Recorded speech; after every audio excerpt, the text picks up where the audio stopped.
ನಮಸ್ಕಾರ ಪ್ರಿಯ ವಿದ್ಯಾರ್ಥಿ ಮತ್ತು ವಿದ್ಯಾರ್ಥಿನಿಯರೇ, ಇವತ್ತಿನ ಕ್ಲಾಸು ನಿಮಗೆ PUC ದ್ವಿತೀಯ ವರ್ಷದ ದೀರ್ಘಗದ್ಯದಲ್ಲಿ ಬರುವಂಥದ್ದು ಪದ್ಯ, ಗದ್ಯ ಮತ್ತು ದೀರ್ಘಗದ್ಯ. ಈ ದೀರ್ಘಗದ್ಯದಲ್ಲಿ ಬರುವಂಥ ಕೃಷ್ಣೇಗೌಡನ ಆನೆ ಪ್ರೊಫೆಸರ್ KP ಪೂರ್ಣಚಂದ್ರ ತೇಜಸ್ವಿಯವರು ರಚನೆ ಮಾಡಿರುವಂಥ ದೀರ್ಘಗದ್ಯ ಕೃಷ್ಣೇಗೌಡನ ಆನೆ.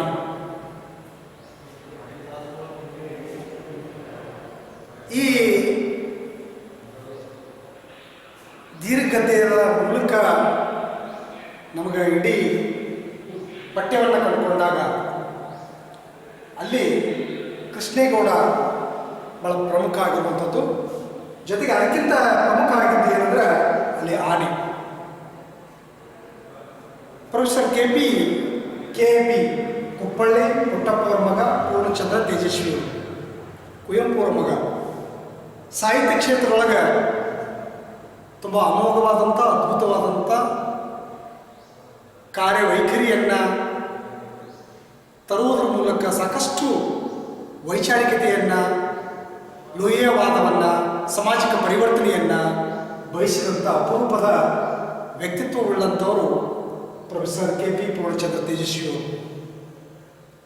ಅವರ ಬದುಕಿನ ಉದ್ದಕ್ಕೂ ಕೂಡ ಒಳ್ಳೆಯ ಸಾಹಿತ್ಯವನ್ನು ಹುಟ್ಟುಹಾಕೋದ್ರ ಮೂಲಕ ಸ್ನಾತಕೋತ್ತರ ಪದವಿ ಆದರೂ ಕೂಡ ಎಲ್ಲಿಯೂ ಕೂಡ ಅವರು ಉದ್ಯೋಗಕ್ಕೆ ಅರಸಿ ಅಂದರೆ ಹೋಗಲಿಲ್ಲ. ಅವರು ತಂದೆಯವರು ಕೂಡ ಕುವೆಂಪು ಅವರು ರಾಷ್ಟ್ರ ಕವಿಯಾದಂಥವ್ರು, ವ್ಯವಸ್ಥೆಯೊಳಗೆ ಸಾಕಷ್ಟು ಅಂದರೆ ಪ್ರಭಾವಿತ ಆದಂಥವ್ರು. ನಾಡಿನೊಳಗೆ, ಸಾಹಿತ್ಯ ಕ್ಷೇತ್ರದೊಳಗೆ, ಆಡಳಿತ ಕ್ಷೇತ್ರದೊಳಗೆ ತಮ್ಮ ಮಗನಿಗೆ ಒಳ್ಳೆಯ ಉದ್ಯೋಗವನ್ನು ಕೊಡಬಹುದಾಗಿತ್ತು. ಆದರೆ ಇದ್ಯಾವುದೂ ಕೂಡ ಆಸಕ್ತಿ ಇರಲಾರ್ದಂಥವರು ಪೂರ್ಣಚಂದ್ರ ತೇಜಸ್ವಿಯವರು. ಸ್ನಾತಕೋತ್ತರ ಪದವೀಧರಾದರೂ ಕೂಡ ಒಬ್ಬ ಒಳ್ಳೆಯ ಸಾಹಿತ್ಯಕಾರನಾಗ್ತಾರೆ. ಜೊತೆಗೆ ಮೂಡಿಗೆರೆಯಲ್ಲಿ ತಮ್ಮ ಹೊಲ, ಗದ್ದೆ, ಗಿಡ, ಮರ, ಆ ಕಾಡಿನೊಳಗೆ ಬಹಳ ಅಮೋಘವಾದಂಥ ಒಂದು ಪರಿವರ್ತನೆ ಮಾಡಲಿಕ್ಕೆ ಸಾಗುವಂಥ ಒಂದು ಮಹತ್ವದ ಹೆಜ್ಜೆಯನ್ನು ಪೂರ್ಣಚಂದ್ರ ತೇಜಸ್ವಿಯವರು ಅಲ್ಲಿ ಮಾಡುವಂಥದ್ದು ಕಂಡು ಬರ್ತದೆ. ಇಂಥ ಸಂದರ್ಭದೊಳಗೆ ಪೂರ್ಣಚಂದ್ರ ತೇಜಸ್ವಿಯವರ ಇಡೀ ವ್ಯಕ್ತಿತ್ವವನ್ನು ನೋಡಿದಾಗ ತುಂಬ ಸರಳ. ಕುವೆಂಪು ಕೂಡ ಹಾಗೆ. ವಾತಾವರಣ ಬಹಳ ಮುಖ್ಯ ಆಗ್ತದೆ, ತಂದೆ ತಾಯಿ ಬಹಳ ಪ್ರಮುಖ ಆಗ್ತಾರೆ. ಅವರ ಇಡೀ ಸಾಹಿತ್ಯ ಕ್ಷೇತ್ರವನ್ನು ನೋಡಿದಾಗ, ವ್ಯಕ್ತಿತ್ವವನ್ನು ನೋಡಿದಾಗ ನಮಗೆ ಬಹಳ ಅಮೋಘವಾದಂಥದ್ದು, ಅಮೂಲ್ಯವಾದಂಥದ್ದು. ಅವರ ಸಾಹಿತ್ಯ ಕ್ಷೇತ್ರ ಕಥೆ ಆಗಿರ್ಬೋದು, ಕಾವ್ಯ ಆಗಿರ್ಬೋದು, ನಾಟಕ ಆಗಿರ್ಬೋದು, ಕಾದಂಬರಿ ಆಗಿರ್ಬೋದು, ಕೃಷಿ ಕ್ಷೇತ್ರದೊಳಗೆ ತಮ್ಮನ್ನು ತಾವು ತೊಡಗಿಸಿಕೊಳ್ಳುವುದು ಕಾಣ್ತೀವಿ. ಹಾಗೆ ಅವರೊಬ್ಬ ವನ್ಯಜೀವಿ ಗ್ರಾಹಕರು ಆಗಿ, ಛಾಯಾಗ್ರಾಹಕರು ಕೂಡ ಆಗಿರುವಂಥದ್ದು.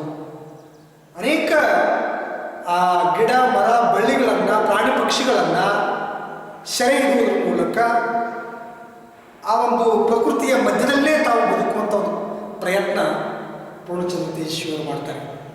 ಹೀಗಾಗಿ ಅವರ ಸಾಹಿತ್ಯದ ಉದ್ದಕ್ಕೂ ಕೂಡ ಕಟ್ಟಿಕೊಳ್ಳುವಂಥದ್ದು.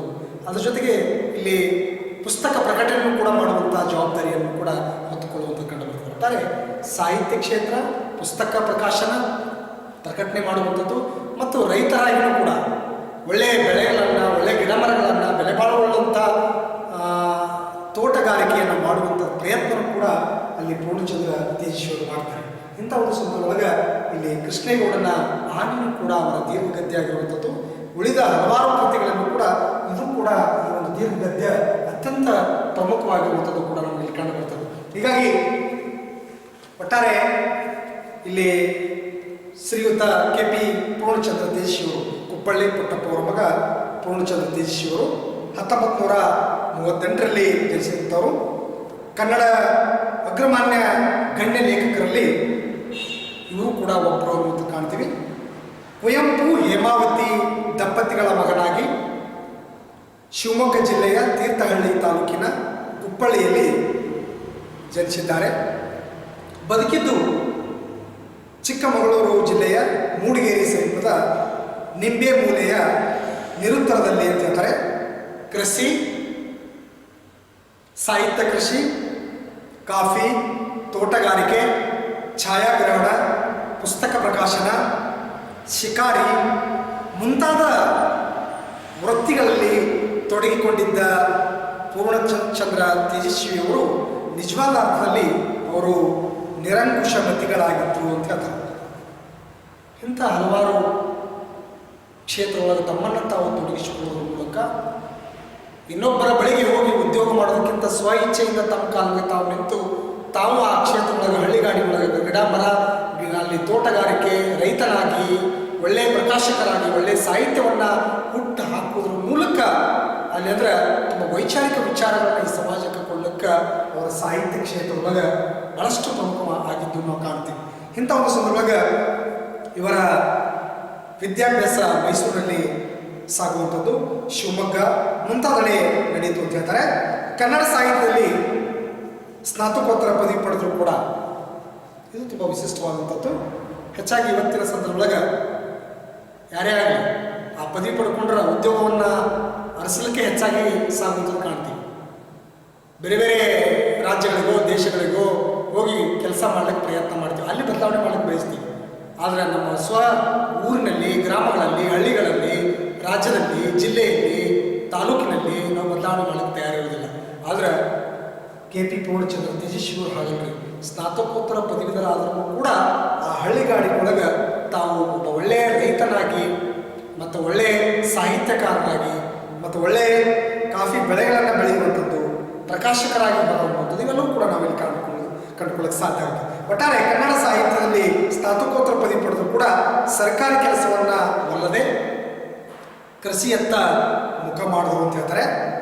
ಲೋಹಿಯಾ ಅವರ ತತ್ವಚಿಂತನೆ ಬಹಳ ಮುಖ್ಯವಾದಂಥದ್ದು. ಪೂರ್ಣಚಂದ್ರ ತೇಜಸ್ವಿಯವರು ಅಂದರೆ ಲೋಹಿಯಾ ಅವರ ತತ್ವಚಿಂತನೆ, ಕುವೆಂಪು ಅವರ ಕಲಾಸೃಷ್ಟಿ, ಕಾರಂತರ ಸಾಹಿತ್ಯ ರಚನೆಯ ಮೇಲೆ ಇಲ್ಲಿ ಕಾರಂತರ ಜೀವನ ದೃಷ್ಟಿ ಮತ್ತು ಬದುಕಿನ ಪ್ರಯೋಗಶೀಲತೆಗಳು ತೇಜಸ್ವಿಯವರ ಸಾಹಿತ್ಯ ರಚನೆ ಮೇಲೆ ಗಾಢ ಪರಿಣಾಮವನ್ನು ಉಂಟು ಮಾಡಿವೆ ಅಂತ ಹೇಳ್ತಾರೆ. ಆದ್ದರಿಂದಲೇ ಅವರು ಜಾತ್ಯತೀತವಾದ, ವರ್ಗಾತೀತವಾದ, ಲಿಂಗಾತೀತವಾದ ಹಾಗೂ ಶ್ರೀಸಾಮಾನ್ಯರ ಸಮಾಜವನ್ನು ಸೃಷ್ಟಿಸಿರುವುದನ್ನು ನಾವಿಲ್ಲಿ ಕಾಣಬಹುದು. ಸೃಷ್ಟಿಯ ವಿಸ್ಮಯವನ್ನು, ನಿಗೂಢವನ್ನು ತೇಜಸ್ವಿ ಕುತೂಹಲದಿಂದ ನೋಡಬಲ್ಲರು ಅಂತ ಹೇಳ್ತಾರೆ. ಸಮಾಜ ಮತ್ತು ಪ್ರಕೃತಿ ಇವೆರಡರ ತೀವ್ರವಾದ ಮುಖಾಮುಖಿಯನ್ನು ಇವರೆಲ್ಲರ ತಮ್ಮ ಕೃತಿಗಳಲ್ಲಿ ಚಿತ್ರಿಸಿದ್ದಾರೆ.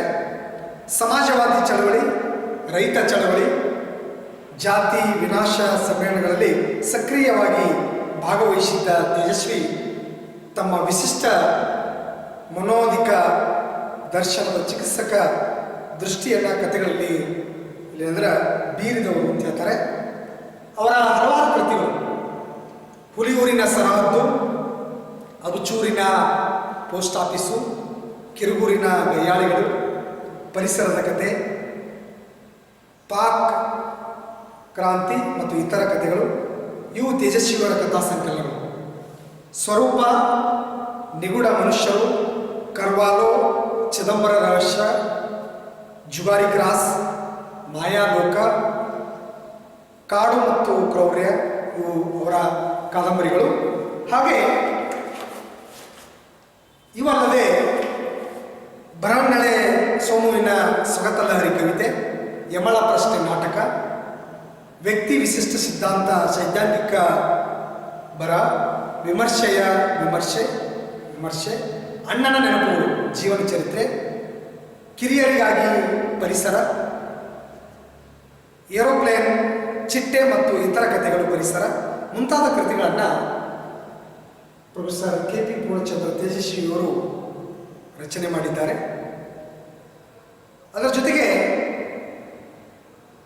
ಅಲೆಮಾರಿಯ ಅಂಡಮಾನ್ ಮತ್ತು ಮಹಾನದಿ ನೈಲ್ ಎಂಬುದು ತೇಜಸ್ವಿಯವರ ಪ್ರವಾಸ ಕಥನ, ಕಾಡಿನ ಕಥೆಗಳ ಮಾಲಿಕೆ 5 ಸಂಪುಟಗಳು, ಮಿಲೇನಿಯಂ ಪುಸ್ತಕ ಸರಣಿ,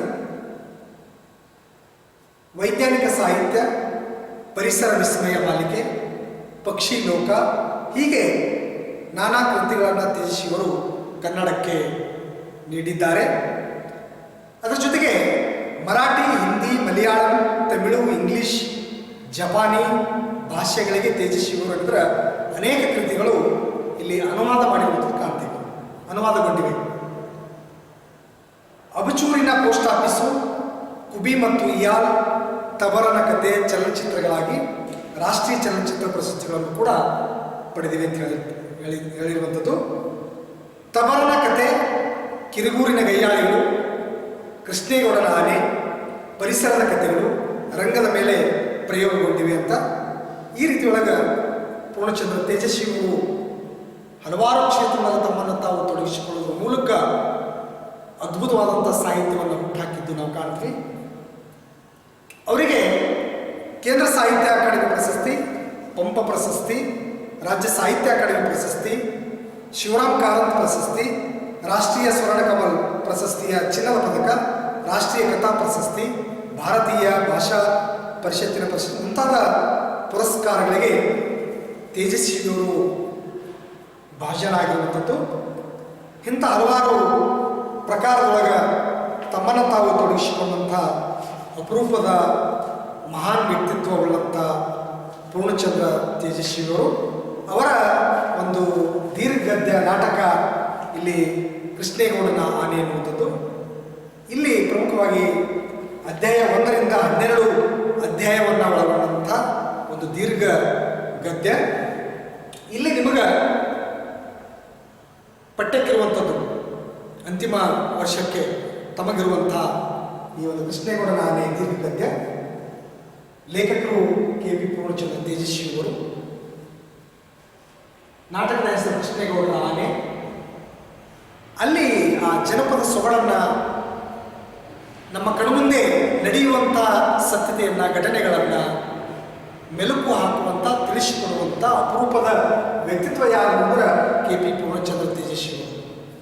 ಬೇರೆ ಎಲ್ಲಿದೋ ಕಾವ್ಯವನ್ನು, ಕಥೆಯನ್ನು, ನಾಟಕವನ್ನು, ಕಾದಂಬರಿಗಳನ್ನ ಬರೆಯುವಂಥದ್ದಲ್ಲ. ನಮ್ಮ ಸುತ್ತಮುತ್ತಲಿರುವಂಥ ಪರಿಸರದ ವ್ಯಕ್ತಿಗಳ, ಪ್ರಾಣಿ ಪಕ್ಷಿಗಳ ಬದುಕನ್ನು ಸೆರೆ ಹಿಡಿಯುವಂಥ, ಕಟ್ಟಿಕೊಡುವಂಥ ಒಂದು ಮಹತ್ವದ ಕೆಲಸ ಇಲ್ಲಿ ಪೂರ್ಣಚಂದ್ರ ತೇಜಸ್ವಿಯವರು ತಮ್ಮ ಕೃಷ್ಣೇಗೌಡನ ಆನೆ ಅನ್ನುವಂಥ ಮೂಲಕ ಅಲ್ಲಿ ಕಟ್ಟಿಕೊಳ್ಳಕ್ಕೆ ಪ್ರಯತ್ನ ಮಾಡುವಂಥದ್ದು. ಒಟ್ಟಾರೆ ನಿಮಗಿಲ್ಲಿ ಪದ್ಯ, ಗದ್ಯ ಮತ್ತು ಇಲ್ಲಿ ಅಂದರೆ ನಾಟಕ ಕೃಷ್ಣೇಗೌಡನ ಆನೆ ಅನ್ನುವಂಥದ್ದು. ಈ ಪದ್ಯ ಭಾಗದೊಳಗೆ ಮತ್ತು ಗದ್ಯ ಭಾಗದೊಳಗೆ ಮತ್ತು ನಾಟಕ ಭಾಗದೊಳಗೆ ಇಲ್ಲಿ ನಿಮಗೆ 20 ಅಂಕಗಳು. ಇಲ್ಲಿ ಈ ಕೃಷ್ಣೇಗೌಡನ ಆನೆಯಿಂದ ನಿಮಗೆ 20 ಅಂಕಗಳು ಪ್ರಶ್ನೆಗಳು ಬರ್ತವೆ. ಅಲ್ಲಿ 1 ಅಂಕದ ಪ್ರಶ್ನೆಗಳು ಅಲ್ಲಿ 3 ಇರ್ತವೆ. ಅದ್ರ ಜೊತೆಗೆ ಇಲ್ಲಿ 2 ಅಂಕದ್ದು, 3 ಅಂಕದ ಸಂದರ್ಭ ಮತ್ತು 4 ಅಂಕದ್ದು, ಒಟ್ಟು ನಿಮ್ಗೆ ಹೇಳಿದ್ರೆ 20 ಅಂಕದ ಪ್ರಶ್ನೆಗಳು ನಿಮ್ಮ ಪರೀಕ್ಷೆಗೆ ಕೇಳುವಂಥದ್ದು ನಾವು ಕಾಣ್ತೀವಿ. ಹೀಗಾಗಿ ಭಾಳ ಅದ್ಭುತವಾದಂಥ ಮತ್ತು ಭಾಳ ವಿಶಿಷ್ಟವಾದಂಥ ಮತ್ತು ಒಮ್ಮೆಲೇ ಆ ಕತೆ ಬಹುಬೇಗ ಅರ್ಥೈಸಿಕೊಳ್ಳೋದು ಕೂಡ ತುಂಬ ಕಷ್ಟ ಆಗ್ತದೆ. ಆ ರೀತಿ ಒಳಗೆ ಆ ಕಥೆಯನ್ನು, ಆ ದೀರ್ಘ ಗದ್ಯವನ್ನು ರಚನೆ ಮಾಡುವಂಥ ಮಹತ್ವದ ಪ್ರಯತ್ನ ಇಲ್ಲಿ ಏನಂದರೆ ತೇಜಸ್ವಿಯವರು ಮಾಡಿರುವಂಥದ್ದು ಕಂಡು ಬರ್ತದೆ. ಹೀಗಾಗಿ ಶ್ರೀಯುತ KP ಪೂರ್ಣಚಂದ್ರ ತೇಜಸ್ವಿಯವರು ಕೃಷ್ಣೇಗೌಡನ ಆನೆ ಎಂಬ ನೀಳಗತೆಯ ಅವರ ಅತ್ಯಂತ ಮಹತ್ವದ ರಚನೆಗಳಲ್ಲಿ ಒಂದಾಗಿರುವಂಥದ್ದು. ಆನೆಯ ನೆಪದಲ್ಲಿ ಊರಿನಲ್ಲಿ ನಡೆಯುವ ಎಲ್ಲ ದುರಂತ ಘಟನೆಗಳಿಗೆ, ನೋಡ್ರಿ, ಆನೆಯ ನೆಪದಲ್ಲಿ ಊರಿನಲ್ಲಿ ನಡೆಯುವ ಎಲ್ಲ ದುರಂತ ಘಟನೆಗಳಿಗೆ ವಿಚಿತ್ರವಾದ ಸಂಬಂಧಗಳು ಬೆಳೆದು ನಿಗೂಢವಾಗಿ ಮನುಷ್ಯ ಮತ್ತು ಪರಿಸರದ ನಡುವೆ ವಿಷಮತೆಗೆ ಕಾರಣ ಆಗುವಂಥ ಸಾಮಾಜಿಕ ಸನ್ನಿವೇಶದ ಮುಖವನ್ನು ಕೃಷ್ಣೇಗೌಡನ ಆನೆ ಕತೆ ಚಿತ್ರಿಸುವಂಥದ್ದು ಕಂಡುಬರ್ತದೆ. ಬದುಕಿನ ಗಂಭೀರ ಕಾಳಜಿಗಳನ್ನು ಮತ್ತು ಕಾಣದ ಕ್ಷುದ್ರ ರಹಸ್ಯಗಳನ್ನು ಪತ್ತೆದಾರಿ ರೀತಿಯಲ್ಲಿ ಕಾಣಿಸುವ ನೆಲೆ ಈ ಕಥೆಯಲ್ಲಿ ಕಂಡುಬರ್ತದೆ. ಒಟ್ಟಾರೆ ಈ ಒಂದು ಪತ್ತೆದಾರಿ ರೀತಿಯೊಳಗೆ ಇಲ್ಲಿ ಬದುಕಿನ ಗಂಭೀರ ಕಾಳಜಿಗಳನ್ನು ಮತ್ತು ಕಾಣದ ಕ್ಷುದ್ರ ರಹಸ್ಯಗಳನ್ನು ಈ ಒಂದು ಕೃಷ್ಣೇಗೌಡನ ಆನೆಯ ಮೂಲಕ ಬಿಚ್ಚಿಡುವಂಥ ಒಂದು ಕೆಲಸ ಮಾಡ್ತಾರೆ. ಒಟ್ಟಾರೆ ಆ ಊರೊಳಗೆ ಏನೇ ನಡೆದರೂ ಕೂಡ, ಯಾರೇ ಜನ, ಏನೇ ಸಮಸ್ಯೆ, ಏನೇ ತೊಂದರೆ, ಏನೇ ಕಷ್ಟಗಳು, ಸಮಸ್ಯೆಗಳು, ತೊಂದರೆ ಮಾಡಿದ್ರು ಕೂಡ ಕೊನೆಗೆ ಯಾರ ಮೇಲೆ ಹಾಕ್ತಿದ್ರು ಅಂದರೆ ಆ ಮೂಕ ಪ್ರಾಣಿ ಆ ಕೃಷ್ಣೇಗೌಡನ ಆನೆ ಮ್ಯಾಗನೇ ಎಲ್ಲನೂ ಕೂಡ ಅದೇ ಮಾಡಿದ ಅಂತ ಹೇಳಿ ಆರೋಪಿಸೋದು. ಅದು ವಿದ್ಯುತ್ ಇಲಾಖೆಯವರಾಗಿರ್ಬೋದು, ಅರಣ್ಯ ಇಲಾಖೆಯವರಾಗಿರ್ಬೋದು, ಅಥವಾ ಬೇರೆ ಬೇರೆ ಯಾವುದೇ ಆ ಊರಾಗ ಏನೇ ಆದರೂ ಕೂಡ ಅದಕ್ಕೆ ತೊಂದರೆ ಮಾಡಲಿಕ್ಕೆ ಕಾರಣೀಕರ್ತರು ಯಾರಂತ ಕೃಷ್ಣೇಗೌಡನ ಆನೆ ಬಂಧಿಸುವಂಥ ಕೆಲಸ ಮಾಡ್ತಿದ್ರು. ಇಂಥದ್ದನ್ನು ಸೆರೆ ಹಿಡಿಯುವಂಥ ಒಂದು ಕೆಲಸ ಲೇಖಕರು, ವಿಮರ್ಶಕರು, ಚಿಂತಕರು, ಸಮಾಜವಾದಿಯಾದಂಥವರು, ಹಾಗೆ ಒಳ್ಳೆಯ ನಾಟಕವಾಗಿರುವಂಥ ಕೆ.ಪಿ. ಪೂರ್ಣಚಂದ್ರ ತೇಜಸ್ವಿಯವರು ಆ ಮೂಕ ಪ್ರಾಣಿಯ ಬದುಕಿನ ಆ ಘಟನೆ ಮತ್ತು ಸನ್ನಿವೇಶಗಳನ್ನು ಬಹಳ ಸ್ಪಷ್ಟವಾಗಿ ಬಿಚ್ಚಿಡಲಿಕ್ಕೆ ಇಲ್ಲಿ ಪ್ರಯತ್ನ ಮಾಡುವಂಥದ್ದು. ಇಂಥ ಒಂದು ಸಂದರ್ಭದೊಳಗೆ ಇಲ್ಲಿ ಬರುವ ಆ ಮಾವುತ, ಇಲ್ಲಿ ಕೃಷ್ಣೇಗೌಡನ ಆನೆ ಬರುವಂಥದ್ದು, ಹಾಗೆ ಆ ಆನೆಯನ್ನು ನಡೆಸುವಾತ ಯಾರತ್ರ ಮಾವುತ. ಇಲ್ಲಿ ಬರುವ ಮಾವುತ ಅಂದರೆ ವೇಲಾವಿದ ಅವರ ಹೆಸರ. ಹೀಗಾಗಿ ಫಾರೆಸ್ಟರ್ ನಾಗರಾಜ ಇಲ್ಲಿ ಬರುವಂಥ ಪಾತ್ರಧಾರಿಗಳು. ಇಲ್ಲಿ ಬರುವ ಮಾವುತ ಅಂದರೆ ವೇಲಾವಿದ ಅವನ ಹೆಸರ. ಹಾಗೆ ಫಾರೆಸ್ಟರ್ ಅಧಿಕಾರಿ ಯಾರಂದ್ರೆ ಇಲ್ಲಿ ನಾಗರಾಜ, ತಿಪ್ಪಣ್ಣ, ಡ್ರೈವರ್ ಅಬ್ಬಾಸ್ ಮತ್ತು ಕ್ಲೀನರ್ ಕೃಷ್ಣ, ಸುಬ್ಬಣ್ಣನ ಮೇಕೆಗಳು. ಈ ಎಲ್ಲರ ಸಾವಿಗೆ ನೋಡಿ, ಎಲ್ಲ ಸಾವಿಗಳಿಗೆ ಕಾರಣ ಯಾವುದಂದ್ರೆ ಎಲ್ಲರ ಸಾವಿಗೆ ಕೃಷ್ಣೇಗೌಡನ ಆನೆನೇ ಕಾರಣ ಅಂಥೇಳಿ ಆರೋಪಿಸುವುದು ವ್ಯವಸ್ಥೆಯ ವ್ಯಂಗ್ಯವಾಗಿದೆ ಅಂತೇಳಿ ಲೇಖಕರು ಹೇಳ್ತಾರೆ. ಅಂದರೆ ವೇಲಾವಿನ ಸಾವು ಆಗಲಿಕ್ಕ ಮತ್ತು ಫಾರೆಸ್ಟ್ ನಾಗರಾಜನ ಸಾವು ಆಗಲಿಕ್ಕ ತಿಪ್ಪಣ್ಣ ಮತ್ತು ಡ್ರೈವರ್ ಅಬ್ಬಾಸ್, ಕ್ಲೀನರ್ ಕೃಷ್ಣ, ಹಾಗೆ ಸುಬ್ಬಣ್ಣನ ಮೇಕೆಗಳು ಇವೆಲ್ಲ ಸಾವಿಗೆ ಒಳಗಾಗಲು ಕೃಷ್ಣೇಗೌಡನ ಆನೆ ಅಂತ ಹೇಳ್ತಾರೆ. ಆದರೆ ಯಾವುದೂ ಕೂಡ ಏನೂ ಆಗಿರಲಿಲ್ಲ. ಅದಕ್ಕೆ ಕಾರಣೀಕರ್ತರು ಅಲ್ಲಿರುವಂಥ ಸ್ವಾರ್ಥಿಗಳು, ಅಲ್ಲಿರುವಂಥ ಸಂಕುಚಿತ ಮನೋಭಾವಗಳು, ಅಲ್ಲಿರುವಂಥ ಕೆಟ್ಟ ಗುಣಗಳಿದ್ದಂಥವರು ಅವೆಲ್ಲ ಅಲ್ಲಿ ಮೋಸ ಮಾಡಿ ಪಾಪ ಆ ಮೂಕ ಪ್ರಾಣಿಗಳ ಮ್ಯಾಗ ಆರೋಪಿಸುವಂಥ ಗೂಬೆ ಕೊಡುವಂಥ ಪ್ರಯತ್ನಗಳಾಗಿರ್ತಿದ್ರು ಅಂತ ಹೇಳ್ತಾರೆ. ಇದನ್ನು ತುಂಬ ಗಂಭೀರವಾಗಿ ಇಲ್ಲಿ ಲೇಖಕರು ಕೂಡ ತಾವು ಕೂಡ ಇಲ್ಲಿ ಸ್ವತಃ ನಿರೂಪಕರಾಗಿ ಕಥೆಯನ್ನು ಬರೆಯುವಂಥದ್ದಷ್ಟೇ ಎಲ್ಲ ಪಾತ್ರಧಾರಿಯಾಗಿಯೂ ಕೂಡ ತಮ್ಮ ವಿಚಾರವನ್ನು ವ್ಯಕ್ತಪಡಿಸಲಿಕ್ಕೆ ಪ್ರಯತ್ನ ಪಡ್ತಾರೆ. ತಾವೂ ಕೂಡ ಇಲ್ಲಿ ಚರ್ಚೆಯನ್ನು ಮಾಡುವಂಥದ್ದು, ಹಲವಾರು ನೋವು ನಲಿವುಗಳನ್ನು ಬಿಚ್ಚಿಡುವಂಥ ಒಂದು ಪ್ರಯತ್ನ ಇಲ್ಲಿ ಮಾಡ್ತಾರೆ. ಇಂಥ ಒಂದು ಸಂದರ್ಭದೊಳಗೆ ಎಲ್ಲರ ಸಾವಿಗೆ ಕೃಷ್ಣೇಗೌಡನ ಆನೆಯೇ ಇಲ್ಲಿ ಕಾರಣ ಎಂದು ಆರೋಪಿಸುವಂಥದ್ದು ವ್ಯವಸ್ಥೆಯ ವ್ಯಂಗ್ಯವಾಗಿದೆ ಅಂತ ಹೇಳ್ತಾರೆ. ಹಿಂದೆ ಅದು ಮಠವೊಂದರ ಪಟ್ಟದಾನಿಯಾಗಿರ್ತದೆ. ಕೃಷ್ಣೇಗೌಡನ ಆನೆ ಮೊದಲ ಮಠದೊಳಗೆ ಹುಟ್ಟಿ ಬೆಳೆದಿರುವಂಥ ಒಂದು ಮರಿಯದು. ಹೀಗಾಗಿ ಅದು ತದನಂತರ ಅಲ್ಲೆಲ್ಲ ವಾತಾವರಣ ತೊಂದರೆ ಆದಾಗ, ಸಮಸ್ಯೆ ಆದಾಗ ಅಲ್ಲಿರುವಂಥ ವೇಲಾವಿದ ತೊಂದರೆ ಕೊಡುವಂಥದ್ದು. ಇಂಥ ಒಂದು ಸಂದರ್ಭದೊಳಗೆ ಆ ಆನೆ ಮತ್ತು ಮಾವುತನನ್ನು, ವೇಲಾವಿದನನ್ನು ಆ ಕೃಷ್ಣೇಗೌಡನಿಗೆ ಮಾರಾಟ ಮಾಡಲಿಕ್ಕೆ ಪ್ರಯತ್ನ ಮಾಡುವಂಥದ್ದು ಕೂಡ ನಾವಿಲ್ಲಿ ಕಾಣ್ತೀವಿ.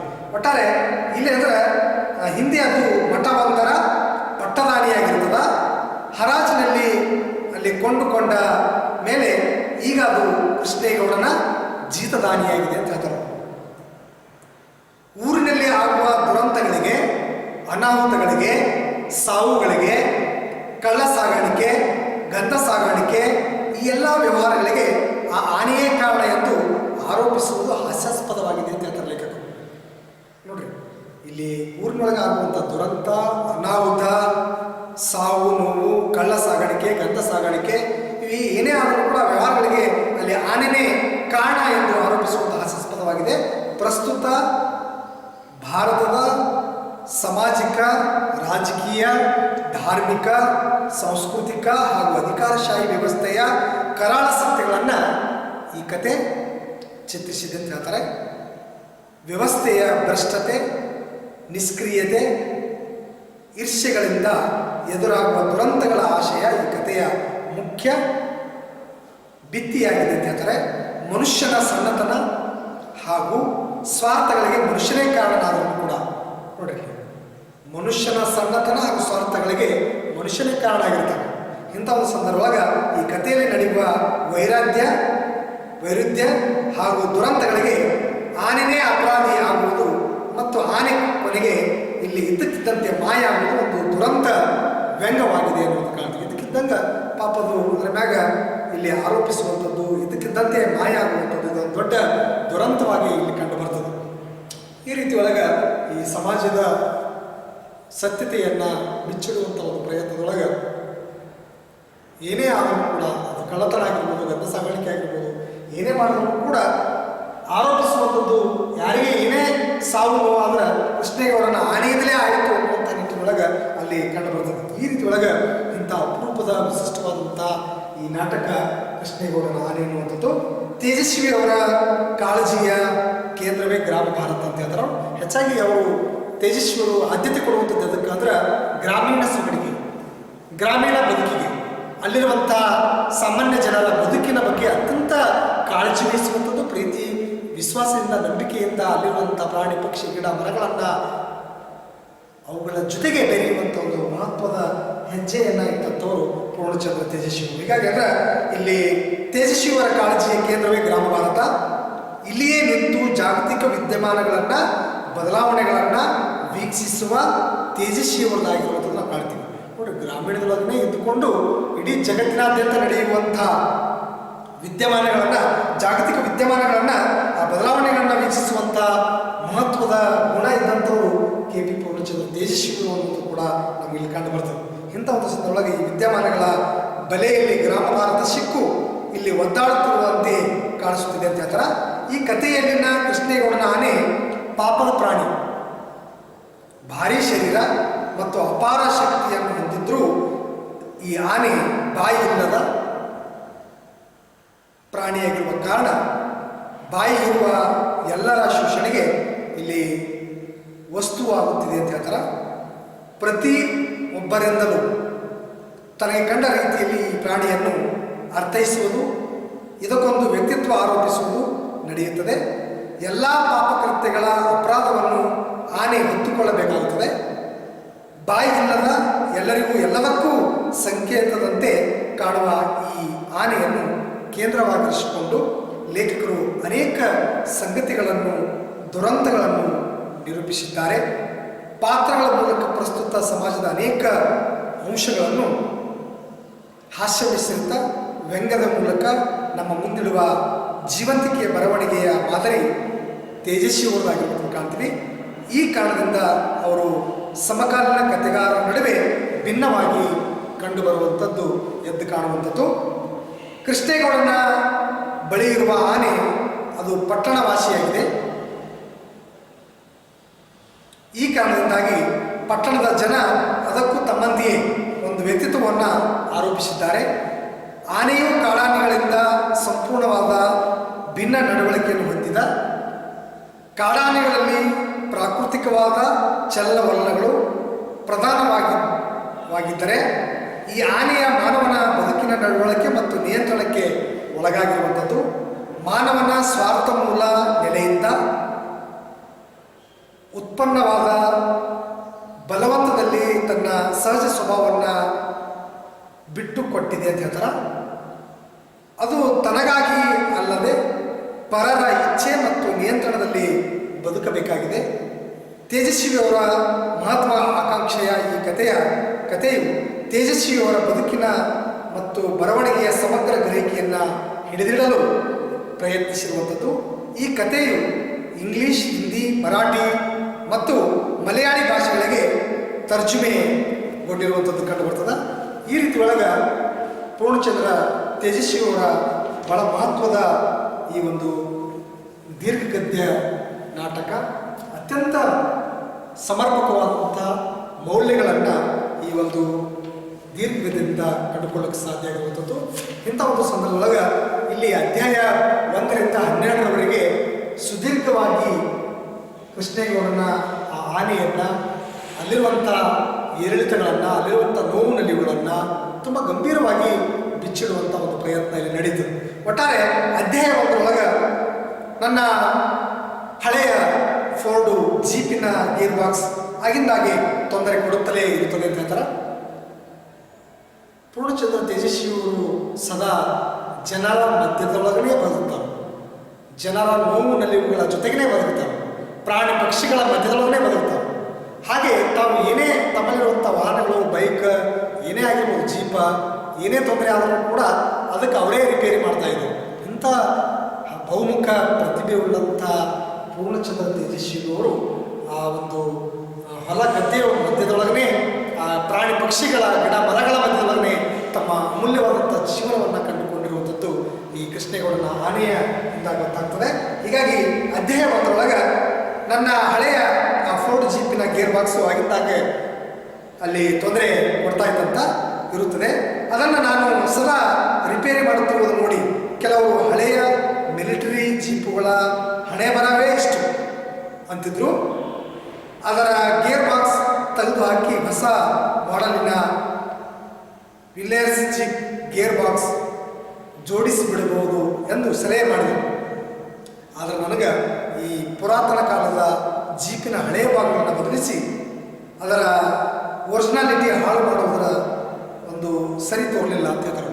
ನೋಡಿ, ತೇಜಸ್ವಿಯವರು ಆ ವ್ಯವಸ್ಥೆಯನ್ನು, ಅಲ್ಲಿರುವಂಥ ಹಳ್ಳಿಗಾಡಿನ ಸೊಗಡನ್ನು, ಅಲ್ಲಿರುವಂಥ ಹಳೆಯ ವಸ್ತುಗಳನ್ನು, ಹಳೆಯ ಬದುಕನ್ನು, ಓಲ್ಡ್ ಈಸ್ ಗೋಲ್ಡ್ ಅಂತೀವಲ್ಲ, ಹಳೆಯ ಬದುಕಿನ ಬಗ್ಗೆ ಅತ್ಯಂತ ಅಪಾರವಾದಂಥ ಪ್ರೀತಿ ಮತ್ತು ಗೌರವ ಹೆಮ್ಮೆ ಇರುವಂಥ ಕಾಣ್ತೀವಿ. ಹೀಗಾಗಿ ತೇಜಸ್ವಿಗಳಂದರೆ ತಮ್ಮ ವಾಹನ, ಆ ಜೀಪು ಏನೇ ಆಗಿರಲಿ, ಬೇರೆಯವರು ಯಾರೇ ಏನೇ ಹೇಳಿದ್ರು ಕೂಡ ಹೊಸ ಜೀಪು, ಹೊಸ ವಸ್ತುವನ್ನು ಖರೀದಿ ಮಾಡ್ಕೊಂಡ್ರೆ ಅದನ್ನೇ ಸರಿಪಡಿಸಿ ಅದರೊಳಗೇ ಅವರು ಸಾಗುವಂಥ ಒಂದು ಪ್ರಯತ್ನ ಮಾಡ್ತಿದ್ರು ಅನ್ನುವಂಥದ್ದು ಈ ಒಂದು ಕಥೆಯಿಂದ ನಮಗೆ ಗೊತ್ತಾಗ್ತದೆ.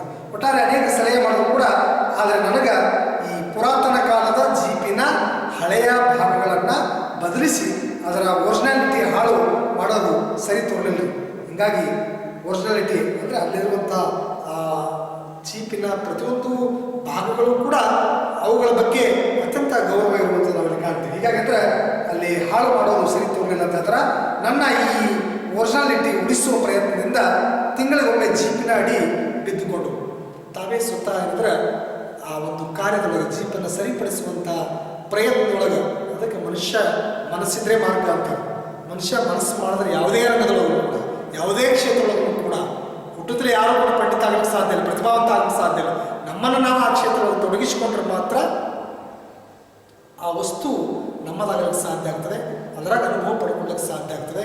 ಹೀಗಾಗಿ KP ಪೂರ್ಣಚಂದ್ರ ತೇಜಸ್ವಿಗಳು ಕೂಡ ಒಬ್ಬ ಒಳ್ಳೆಯ ಸಾಹಿತ್ಯಕಾರರಾಗಿರುವಂಥವರು, ಛಾಯಾಗ್ರಾಹಕರಾದಂಥವರು, ಹಾಗೇ ಪುಸ್ತಕ ಪ್ರಕಾಶಕರಾದಂಥವರು, ಒಬ್ಬ ಒಳ್ಳೆಯ ಸ್ನಾತಕೋತ್ತರ ಪದವೀಧರಾದರೂ ಕೂಡ, ರೈತನಾಗಿಯೂ ಕೂಡ ಹೊಲ ಗದ್ದೆಯೊಳಗೆ ತಮ್ಮನ್ನು ತಾವು ತೊಡಗಿಸಿಕೊಂಡಿದ್ದು ಕಾಣ್ತೀವಿ. ಹಾಗೆ ಅನೇಕ ಜೀಪು ಬೈಕ್ಗಳನ್ನು ಕೂಡ ಏನೇ ಅದು ಸಮಸ್ಯೆ ಆಗಿದ್ರೆ ಅದನ್ನು ಸರಿಪಡಿಸೋಕ್ಕೆ ಸ್ವತಃ ತಾವೇ ಹೇಳಿದ್ರೆ ಆ ಜೀಪಿನ ಕೆಳಗಡೆ ಕುಳಿತೇನೆಂದ್ರೆ ಆ ಅಡಿ ಬಿದ್ದುಕೊಂಡು ಅದರ ಗೇರ್ ಬಾಕ್ಸ್ ಬಿಚ್ಚಿ ರಿಪೇರಿ ಮಾಡುವಂಥ ಕೆಲಸ ಖಾಯಂ ಆಗಿತ್ತು, ನಿರಂತರ ಆಗಿತ್ತು ಅಂತ ಹೇಳಿದ್ರು. ಹೀಗಾಗಿ ತಾವೇ ಸ್ವತಃ ಆ ಜೀಪನ್ನು ಸರಿಪಡಿಸುವ ನಿಟ್ಟಿನೊಳಗೆ ತಮ್ಮನ್ನು ತಾವು ಇದ್ರೆ ಅಲ್ಲಿ ಪೂರ್ಣಚಂದ್ರ ತೇಜಸ್ವಿಗಳು ಅತ್ಯಂತ ಅಲ್ಲಿ ಪ್ರತಿಯೊಂದು ಕ್ಷೇತ್ರವಾಗೂ ಕೂಡ ಅಲ್ಲಿ ಪ್ರಾವೀಣ್ಯತೆಯನ್ನು ಪಡ್ಕೊಳ್ಳೋಕ್ಕೆ, ಅನುಭವವನ್ನು ಪಡ್ಕೊಳ್ಳೋಕ್ಕೆ, ತಮ್ಮನ್ನು ತಾವು ಗಟ್ಟಿಯಾಗಲಿಕ್ಕೆ ಪ್ರಯತ್ನ ಪಡ್ತಾ ಇದ್ರು ಅಂತ ಕೂಡ ನಾವು ಕಾಣ್ತೀವಿ. ಇಂಥ ಒಂದು ವಿಶಿಷ್ಟವಾದಂಥ ಒಂದು ಮನೋಭಾವ, ವ್ಯಕ್ತಿತ್ವ ಕುವೆಂಪು ಅವರ ಮಗ ಅಲ್ಲಿ ಪೂರ್ಣಚಂದ್ರ ತೇಜಸ್ವಿಯವರು ಬಹಳ ಅಗಾಧವಾದಂಥ ಸಾಹಿತ್ಯ ಕ್ಷೇತ್ರದೊಳಗೆ ಬದಲಾವಣೆ ಮಾಡೋದಕ್ಕೆ ಪ್ರಯತ್ನ ಮಾಡಿದಂಥವರು. ಹಾಗೆ ಈ ಕೃಷ್ಣೇಗೌಡನ ಆನೆಯ ಮೂಲಕವೂ ಕೂಡ ಅಲ್ಲಿರುವಂಥ ಕಾಡಿನೊಳಗಿರುವಂಥ ಆನೆಯ ನೋವು ನಲಿವು, ಯಾರೇ ಏನೇ ಸಾವಿಗೆ ಒಳಗಾದ್ರೆ, ತೊಂದರೆ ಆದ್ರೆ, ಗಿಡ ಮರಗಳು ನಾಶ ಆದ್ರೆ, ಹೊಲ ಗದ್ದೆ ನಾಶ ಆದ್ರೆ, ಕೃಷ್ಣೇಗೌಡನ ಆನೆಯಿಂದಲೇ ಎಲ್ಲವೂ ಕೂಡ ನಡೀತು ಅನ್ನುವಂಥ ಒಂದು ಸಂದರ್ಭವನ್ನು ಕಾಣ್ತೀವಿ. ಅದೊಂದು ಹಾಸ್ಯಾಸ್ಪದ ಅಂತ ಹೇಳ್ತಾರೆ ಲೇಖಕರು. ಅದಕ್ಕೆ ವಿರೋಧವನ್ನು ವ್ಯಕ್ತಪಡಿಸ್ತಾರೆ. ಅದಕ್ಕೆ ಮೂಲ ಕಾರಣ ಯಾರು ಅನ್ನೋಂಥದ್ದಲ್ಲಿ ಹುಡುಕಲಿಕ್ಕೆ ಪ್ರಯತ್ನ ಪಡ್ತಾರೆ. ಹೀಗಾಗಿ ಸ್ವಾರ್ಥ ಆದಂಥವ್ರು, ನೈಗಳ್ಯದಂಥವ್ರು ತಾನು ಮಾಡಾದಂಥ ಕೆಲಸವನ್ನು ಆಗಲಾರಂಥ ಸಂದರ್ಭದಾಗ, ಮಾಡಲಾರಂಥ ಸಂದರ್ಭದಾಗ ಇನ್ಯಾರಿಂದಲೂ ಯಾವುದೋ ಮೂಕ ಪ್ರಾಣಿ, ಯಾಕೆ ಮಾತು ಬರಲಾರಂಥ ಪ್ರಾಣಿಗಳನ್ನು, ಮುಗ್ಧ ಜನರನ್ನು, ಅಮಾಯಕರನ್ನು ಹೆಚ್ಚಾಗಿ ಈ ವ್ಯವಸ್ಥೆಯೊಳಗೆ ಬಲಿ ಕೊಡುವಂಥದ್ದು ಕಾಣ್ತೀವಿ. ಹೆಚ್ಚಾಗಿ ನೋಡ್ರಿ, ನೀವು ಬಲಿ ಕೊಡೋದು ಹುಲಿಗಳಲ್ಲ, ಸಾಧು ಪ್ರಾಣಿಗಳನ್ನೇ. ಹೀಗಾಗಿ ಯಾವಾಗಲೂ ಕೂಡ ಎಚ್ಚೆತ್ತುಕೊಳ್ಳುವಂಥದ್ದು, ಜಾಗೃತ ಆಗುವಂಥದ್ದು, ಬದಲಾವಣೆಯನ್ನು ಕಂಡುಕೊಳ್ಳುವಂಥದ್ದು, ನಮ್ಮನ್ನು ನಾವು ಇದ್ರೆ ಸುಧಾರಣೆ ಕಂಡುಕೊಂಡಾಗ ಮಾತ್ರ ಒಳ್ಳೆಯ ಸಮಾಜ ನಿರ್ಮಾಣ ಆಗಲಿಕ್ಕೆ ಸಾಧ್ಯ ಆಗ್ತದೆ. ಆ ನಿಟ್ಟಿನೊಳಗೆ KP ಪೂರ್ಣಚಂದ್ರ ತೇಜಸ್ವಿಯವರು ಇಡೀ ಸಾಮಾನ್ಯ ಜನರನ್ನು ಪರಿವರ್ತನೆ ಮಾಡುವಂಥದ್ದು, ಅರಿವು ಕೊಡುವಂಥದ್ದು, ಜಾಗೃತಿಯನ್ನು ಕೊಡುವಂಥದ್ದು, ಅಲ್ಲಿ ಸುಧಾರಣೆ ಮಾಡುವ ನಿಟ್ಟಿನೊಳಗೆ ತಮ್ಮನ್ನು ತಾವು ತೊಡಗಿಸಿಕೊಳ್ಳುವಂಥದ್ದು ಕಂಡು ಬರ್ತದೆ. ಹೀಗಾಗಿ ಅಲ್ಲಿ ಸದಾ ಕ್ರಿಯಾಶೀಲರಾಗಿ ಪೂರ್ಣಚಂದ್ರ ತೇಜಸ್ವಿಯವರು ತಮ್ಮ ಬದುಕಿನ ಉದ್ದಕ್ಕೂ ಕೂಡ ತೊಡಗಿಸಿಕೊಂಡದ್ದು ಕಾಣ್ತೀವಿ. ಹಾಗೆ ಸಮಾಜನ ಕೂಡ ತಿದ್ದುವಂಥ ಮಹತ್ವದ ಪ್ರಯತ್ನ ಮಾಡಿರುವಂಥದ್ದು ಕಾಣ್ತೀವಿ. ಈ ನಿಟ್ಟಿನೊಳಗೆ ಒಟ್ಟ ಜೀಪ ನಿರಂತರವಾಗಿ ಅಂದ್ರೆ ಅದರ ಕೆಳಗಡೆ ಬಿದ್ದುಕೊಂಡು ಅದರ ಗೇರ್ ಬಾಕ್ಸ್ ಬಿಚ್ಚಿ ರಿಪೇರಿ ಮಾಡುವಂಥ ಕೆಲಸ ಖಾಯಂ ಆಗಿರುವಂಥದ್ದು, ನಿರಂತರ ಆಗಿರುವಂಥದ್ದು. ಹೀಗಾಗಿ ಅಂದರೆ ಅವತ್ತು ಜೀಪಿನ ಅಡಿ ಬಿದ್ದುಕೊಂಡು ಅದರ ಗೇರ್ ಬಾಕ್ಸ್ ರಿಪೇರಿಯಲ್ಲಿ ತೊಡಗಬೇಕಾದ್ರೆ 2 ಖಾಕಿ ಪ್ಯಾಂಟ್ದಾರಿ ಕಾಲುಗಳು ನನ್ನಂತ ಬರುತ್ತಿರೋದು ನನಗೆ ಜೀಪಿನ ಅಡಿಯಿಂದ ಕಾಣಿಸ್ತದೆ. ಅಧ್ಯಾಯ 1 ಲೇಖಕರು ಆ ಜೀಪನ್ನು ರಿಪೇರಿ ಮಾಡಲಿಕ್ಕೆ ಕೆಳಗಡೆ ಕುಳಿತಿರ್ತಾರೆ. ಮಲಗಿರ್ತಾರೆ. ಗೇರ್ ಬಾಕ್ಸ್ ಬಿಚ್ಚಿ ರಿಪೇರಿ ಮಾಡುವಂಥ ಕೆಲಸ ನಿರಂತರ ಆಗಿರುತ್ತೆ, ಕಾಯಂ ಆಗಿರ್ತದೆ. ಅವತ್ತ ಆ ಜೀಪಿನ ಅಡಿ ಬಿದ್ದುಕೊಂಡು ಅದರ ಗೇರ್ ಬಾಕ್ಸ್ ರಿಪೇರಿಯೊಳಗೆ ತೊಡಗಿಸಿಕೊಂಡಾಗ 2 ಖಾಕಿ ಪ್ಯಾಂಟ್ದಾರಿ ಕಾಲುಗಳು ಅಲ್ಲಿ ನನ್ನತ್ತ ಬರುತ್ತದೆ. ನನಗೆ ಜೀಪಿನ ಅಡಿಯಿಂದ ಕಾಣಿಸ್ತದೆ. ನನಗೆ ಪೊಲೀಸ್ ಡಿಪಾರ್ಟ್ಮೆಂಟ್ ಥಟ್ಟನೆ ಜ್ಞಾಪಕಕ್ಕೆ ಬಂದು ಗಾಬರಿ ಆದವು ಅಂತ ಹೇಳ್ತಾರೆ. ಅವು ಏನಂದ್ರೆ ಬೂಟ್ಸ್ ಅಲ್ಲದ ಕಾಲುಗಳಾದ್ದರಿಂದ ಬೇರೆ ಯಾವ ಡಿಪಾರ್ಟ್ಮೆಂಟ್ ನಾವು ಎಂದು ಅಲ್ಲೇನಂದ್ರೆ ಆ ಬೋಲ್ಟ್ಗಳನ್ನು ಬಿಚ್ಚುತ್ತಾ ಹಾಗೆ ಯೋಚಿಸಿದೆ ಅಂತ ಹೇಳ್ತಾರೆ. ಬಂದಾತ ನಾನು ಜೀಪಿನ ಅಡಿ ಇದ್ದುದರಿಂದ ಅವನು ಬಂದುದನ್ನು ಗಮನಿಸಿಲ್ಲವೆಂದು ಬಗೆದು 1-2 ಬಾರಿ ಕೆಮ್ಮಿದೆ ಅಂತ ಹೇಳ್ತಾರೆ.